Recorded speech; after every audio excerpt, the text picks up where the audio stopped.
تیتس کے نام پولس رسول کا خط باب اول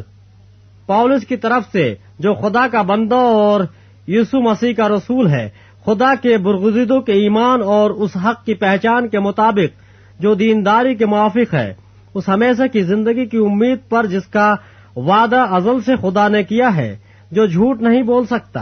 اور اس نے مناسب وقتوں پر اپنے کلام کو اس پیغام میں ظاہر کیا جو ہمارے منجی خدا کے حکم کے مطابق میرے سپرد ہوا۔ ایمان کی شرکت کے روح سے سچے فرزند تیتس کے نام فضل اور اطمینان خدا باپ اور ہمارے منجی مسیح یسوع کی طرف سے تجھے حاصل ہوتا رہے۔ میں نے تجھے کریتے میں اس لیے چھوڑا تھا کہ تو باقی مادہ باتوں کو درست کرے اور حکم کے مطابق شہر بشہر ایسے بزرگوں کو مقرر کرے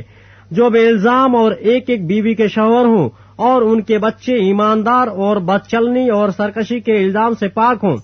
کیونکہ نگہبان کو خدا کا مختار ہونے کی وجہ سے بے الزام ہونا چاہیے، نہ خود رائے ہو، نہ غصہ ور، نہ نشے میں غل مچانے والا، نہ مار پیٹ کرنے والا، نہ ناجائز نفع کا لالچی، بلکہ مسافر پرور، خیر و دوست، اس تعلیم کے موافق ہو، قائم ہو، تاکہ صحیح تعلیم کے ساتھ نصیحت بھی کر سکے اور مخالفوں کو قائل بھی کر سکے، کیونکہ بہت سے لوگ سرکش اور بےہودہ گو اور دغاباز ہیں، خاص کر مختونوں میں سے۔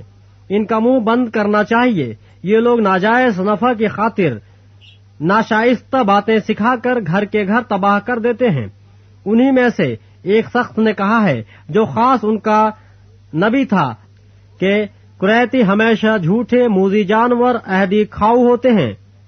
یہ گواہی سچ ہے، پس انہیں سخت ملامت کیا کر تاکہ ان کا ایمان درست ہو جائے، اور وہ یہودیوں کی کہانیوں اور ان آدمیوں کے حکموں پر توجہ نہ کریں جو حق سے گمراہ ہوتے ہیں۔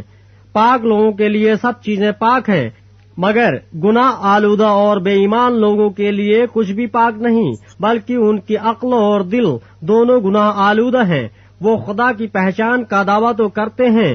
مگر اپنے کاموں سے اس کا انکار کرتے ہیں، کیونکہ وہ مکروہ اور نافرمان ہیں اور کسی نیک کام کے قابل نہیں۔ باب دوم لیکن تو وہ باتیں بیان کر جو صحیح تعلیم کے مناسب ہیں،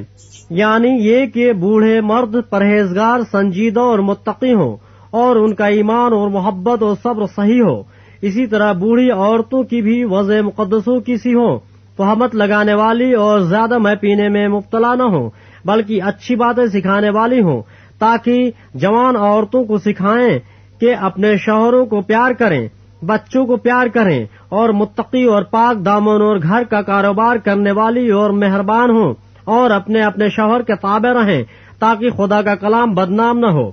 جوان آدمیوں کو بھی اسی طرح نصیحت کر کہ متقی بنے، سب باتوں میں اپنے آپ کو نیک کاموں کا نمونہ بنا، تیری تعلیم میں صفائی اور سنجیدگی اور ایسی صحت کلامی پائی جائے جو ملامت کے لائق نہ ہو، تاکہ مخالف ہم پر عیب لگانے کی کوئی وجہ نہ پا کر شرمندہ ہو جائیں۔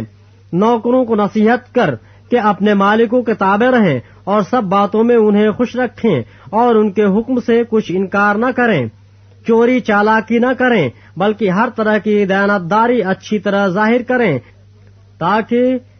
ان سے ہر بات میں ہمارے منجی خدا کی تعلیم کو رونق ہو، کیونکہ خدا کا وہ فضل ظاہر ہوا ہے جو سب آدمیوں کی نجات کا باعث ہے، اور ہمیں تربیت دیتا ہے تاکہ بے دینی اور دنیوی خواہشوں کا انکار کر کے اس موجودہ جہان میں پرہیزگاری اور راست بازی اور دینداری کے ساتھ زندگی گزاریں، اور اس مبارک امید یعنی اپنے بزرگ خدا اور منجی یسوع مسیح کے جلال کے ظاہر ہونے کے منتظر رہیں، جس نے اپنے آپ کو ہمارے واسطے دے دیا تاکہ فدیہ ہو کر ہمیں ہر طرح کی بے دینی سے چھڑا لے اور پاک کر کے اپنے خاص ملکیت کے لیے ایک ایسی امت بنائے جو نیک کاموں میں سرگرم ہو۔ پورے اختیار کے ساتھ یہ باتیں کہہ اور نصیحت دے اور ملامت کر، کوئی تیری حقارت نہ کرنے پائے۔ باب 3 ان کو یاد دلا کہ حاکموں اور اختیار والوں کے تابع رہیں اور ان کا حکم مانیں اور ہر ایک نیک کام کے لیے مستعد رہیں۔